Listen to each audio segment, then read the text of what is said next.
हम आपको सीधे लिए चलते हैं कोयला मंत्री श्री प्रकाश जायसवाल की प्रेस कॉन्फ्रेंस में ये देखने के लिए कि वो क्या सफाई दे रहे हैं कैट की रिपोर्ट पर। इसके पहले जो कोल ब्लॉक्स का आवंटन किया जाता था उनका आइडेंटिफिकेशन जो कोल ब्लॉक्स के एप्लीकेंट्स होते थे वो खुद करके आते थे आइडेंटिफाई,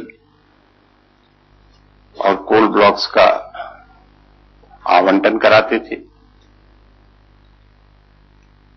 हमारी सरकार ने इसके लिए एक सिस्टम, ज्यादा पारदर्शी सिस्टम बनाया कि हम जितने भी कोल ब्लॉक्स एलोकेट करेंगे उसके लिए सबसे पहले न्यूज़पेपर्स के माध्यम से पूरे देश के लोगों का एप्लीकेशन इनवाइट करेंगे। उनको इनवाइट किया गया और उसके बाद गुण और दोष के आधार पर उस स्क्रीनिंग कमेटी ने, क्योंकि हमारे सिस्टम में, डेमोक्रेसी में इससे बड़ी ट्रांसपेरेंट स्क्रीनिंग कमेटी और कोई नहीं हो सकती है कि सेक्रेटरी लेवल के ऑफिसर्स बैठे, राज्यों के चीफ सेक्रेटरी लेवल के ऑफिसर्स बैठे या उनके प्रतिनिधि बैठे। इससे ज्यादा ट्रांसपेरेंट कमेटी कोई नहीं हो सकती थी।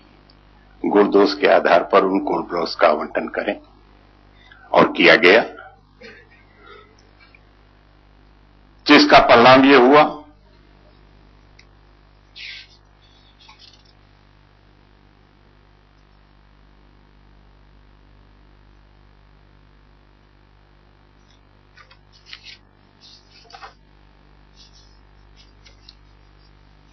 कितने कोल ब्लॉक्स ऑपरेटिव हुए थे?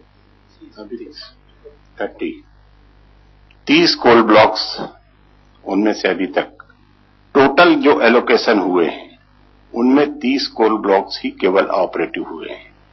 क्योंकि आप जानते हैं कि बहुत सारी प्रॉब्लम्स, कोल ब्लॉक ले लेना एक अलग बात है, कोल ब्लॉक्स के ऑपरेशन में जितनी प्रॉब्लम्स आती है, चाहे वो फॉरेस्ट्री क्लियरेंस की हो, चाहे वो एनवायरमेंटल क्लियरेंस की हो, चाहे वो लैंड एक्विजिशन की हो, चाहे वो लैंड ऑर्डर की प्रॉब्लम हो, बहुत सारी प्रॉब्लम्स आती है, जिस वजह से केवल 30 कोल ब्लॉक्स ही ऑपरेटिव हो पाए।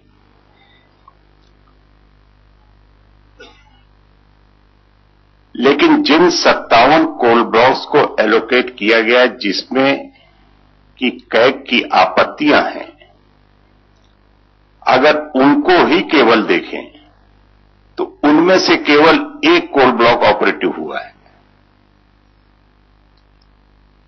56 कोल ब्लॉक्स आज भी ऑपरेटिव नहीं हो पाए हैं। इसके लिए हमारी मिनिस्ट्री में एक इंटर मिनिस्ट्रियल ग्रुप बनाया गया है जो इस बात का आंकलन कर रहा है कि ये कोल ब्लॉक्स क्यों नहीं ऑपरेटिव हो पाए हैं, और उसके आधार पर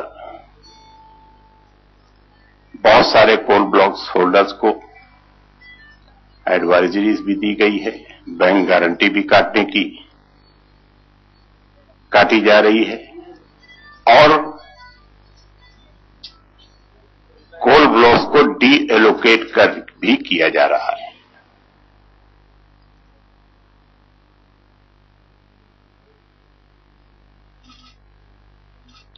इसलिए जो कोल ब्लॉक्स अभी तक ऑपरेटिव ही नहीं हुए, उनका इस आधार पर आंकलन करना कि इसमें इतना मिनरल होगा, इतना मिनरल इस भाव में बिकेगा, तो उससे इतना नुकसान होगा गवर्नमेंट को या इतना फायदा होगा प्राइवेट कोल ब्लॉक्स होल्डर को, मैं नहीं समझता हूं कि ये कोई सही आइडिया है।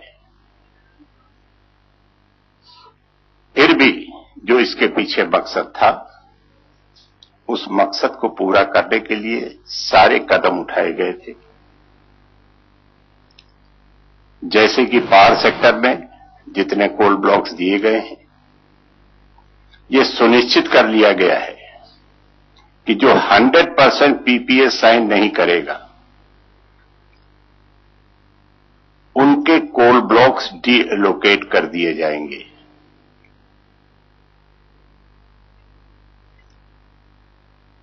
मेरा कहने का आशय यह है कि हमारा जो मकसद था कि हम कोल ब्लॉक्स देश के अमूल्य मिनरल कोल का ज्यादा से ज्यादा लाभ यहां के लोगों को ही उसको मिल सके, कंज्यूमर्स को मिल सके, इसके लिए पूरी व्यवस्था की गई है।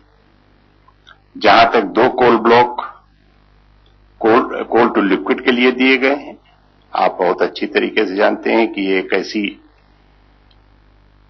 प्रणाली है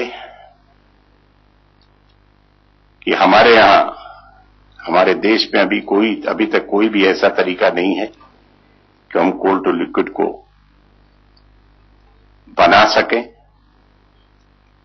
इसके लिए एक तो बहुत ह्यूज इन्वेस्टमेंट करना होता है और दूसरे वो टेक्नोलॉजी हमारे देश में न होने के कारण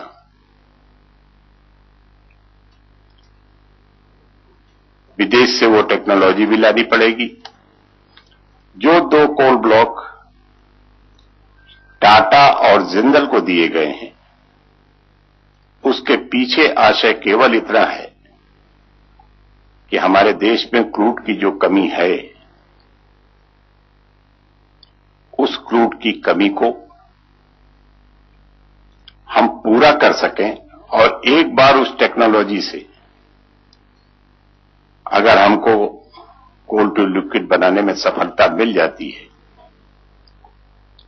तो आने वाले समय में हम अपनी देश की इस बहुत बड़ी समस्या का समाधान उससे कर सकते हैं। किसी के ऊपर फिंगर रेस कर लेना बहुत आसान है, लेकिन इस तरह की व्यवस्था में, संघीय व्यवस्था में, लोकतांत्रिक व्यवस्था में सबको मनाना और सबकी आम सहमति से कोई फैसला करना, ये कोई साधारण काम नहीं होता है। जायसवाल जी, आपने कहा कि डी एलोकेशन कोल माइंस का शुरू हो गया, आप करने भी जा रहे हैं और कई कर रहे हैं। सीएजी रिपोर्ट के बाद अब आपको क्या लगता है, आप करने जा रहे हैं या क्या करेंगे? सीएजी की रिपोर्ट से इसका कोई ताल्लुक नहीं है। डी एलोकेशन का प्रोसेस 1 साल पहले शुरू हो गया है, रिव्यू का प्रोसेस 1 साल पहले शुरू हो गया है, बल्कि 1 साल नहीं, हमारे क्यों भाई बल्ला जी 1 साल से ज्यादा हो गया होगा रिव्यू करने के लिए। जो कोल ब्लॉक्स का रिव्यू करने के लिए हमने कहा था, नहीं हर साल आप कर रहे हैं, तो हमारे ख्याल से 2 साल 2.5 साल पहले 2009 से शुरू। सर, झारखंड में सुबोधकांत सहाय के भाई पर भी ये आरोप लग रहे थे कि 2 कोल माइंस उन्हें भी दी गई। मान्यवर, आज की हमारी ये प्रेस कॉन्फ्रेंस बहुत व्यापक नजरिए से की जा रही है। अब इसमें आप अगर किसी व्यक्ति विशेष, नेता विशेष और पार्टी विशेष की बात करेंगे तो उससे अच्छा नहीं। सर, कभी बैठिएगा तो उसकी भी बात कर लेंगे। Please wait for me to call. There are people waiting before you. Please, I'll come to you. Sir, you said that you have followed the most transparent process in allocating the coal blocks by, which is cleared by the screening committee. So do you mean to say that? पहले बीच में ही मैंने आपसे भी प्रश्न किया है कि इससे ज्यादा ट्रांसपेरेंट मेथड और क्या हो सकता था और इससे ज्यादा ट्रांसपेरेंट स्क्रीनिंग कमेटी और क्या हो सकती है। आप उसका भी जवाब दीजिए। Sir, I am not in the policy making seat, so I don't know what transparent mechanism that could have been followed. But what I am asking that are you now going to follow the bidding process or not? Are you going to the bidding process? If that is the case, then how you are saying that you could not have tried the bidding process and only the transparent, where the screening committee is the only process that could have been followed at that point of time? मैंने आपको अच्छी तरह बताया कि राज्य सरकारों को किन शर्तों पर सहमत किया गया था और राज्य सरकारों की सहमति के बाद ही एमएमडीआर एक्ट में संशोधन हुआ और उसके बाद ये फैसला हुआ कि अब बिडिंग प्रोसेस से ही कोल ब्लॉक से लोकेट किए जाएंगे। That means there were some flaws in the screening committee, the process of the screening committee hearing. कोई नहीं, देखिए